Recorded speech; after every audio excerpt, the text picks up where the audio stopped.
Alright, today I want to talk a little bit about what I've learned in the coaching profession. The lesson plan for today, we're going to go over objectives, the definition of coaching, the definition of leadership, some approaches and styles of coaching. I'm going to go over my coaching model, who is Margie Wright. We're going to do a workshop to make sure everybody's paying attention, and then we're going to do some learning objectives, outcomes, and a quick review. Okay, so the goals and objectives for this, I want you guys to learn about the different coaching styles, be able to define what coaching is, and be able to define what leadership is. I also want everybody to learn about Margie Wright and her coaching philosophy, and I want you to use her as an example and implement her styles into your own style of coaching. So a good coach is one who helps others achieve personal or team goals. They offer advice and guidance. They are someone who is passionate about what they do. They create self-confidence in their athletes. They challenge their athletes to improve. They have integrity, and they make the sport fun. A good leader has similar qualities. A good leader has followers. They provide a vision. They help others work toward a common goal.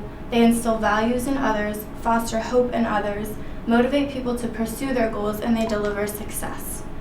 The different styles of coaching are autocratic, which is more of a commander style where the coach actually leads the team. And then there's a style called participative where the coach kind of more so guides the team and lets them have a little bit more say.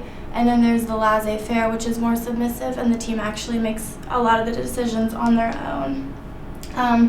Based on this quote, I tend to think that Margie Wright is a more participative coach because she does teach her athletes what they need to know, but she puts their successes and achievements in their own hands and gives them credit for that. So this quote says, "All I ever wanted to do as a woman was to promote fairness, develop overachievers, and give other women the right to fulfill their goals and dreams." Margie Wright was a successful softball player and a successful coach. She was loved by the community, puts her heart and soul into everything she does, and she always fought for what she wanted. She supports her athletes on the field and also in the classroom, which is a really admirable thing about her. She played at Illinois State University. She played in the professional softball league for the St. Louis Hummers. She coached at Fresno State, and she also was the coach and assistant coach for the United States team. She was the coach of 53 All-Americans, 16 academic All-Americans, 15 Olympians, 11 NCAA team statistical champions, and 8 professionals. She had 1,386 wins at Fresno State and actually led the school to their only championship that the school has ever won. She is the all-time winningest coach of the NCAA, and Fresno State actually named their softball field after her. They named it Margie Wright Diamond. Okay, so the workshop. I have 3 questions, and I want everybody to write down their answers for them, and then we'll go over the answers. So the questions are, what similarities do a good coach and a good leader have in common? What is Margie Wright's coaching style, according to my PowerPoint? And in your opinion, what makes Margie Wright so special as a coach? So the first one, what similarities do a good coach and a good leader have? To be a good coach, you have to be a good leader. So obviously they're going to have similar qualities, but some examples of these were that they motivate people, they both help people achieve their goals, and they both instill values in others. What is Margie Wright's coaching style? According to my PowerPoint, I said that she was participative. And then for your opinion, what makes Margie Wright so special? There obviously is no correct answer, it's your opinion, but I want you to take the answer that you wrote down and try to implement that coaching style or what you think is special about her and put it into your own coaching style. Learning objectives for this, I want you to understand what qualities make a person a good coach or a good leader.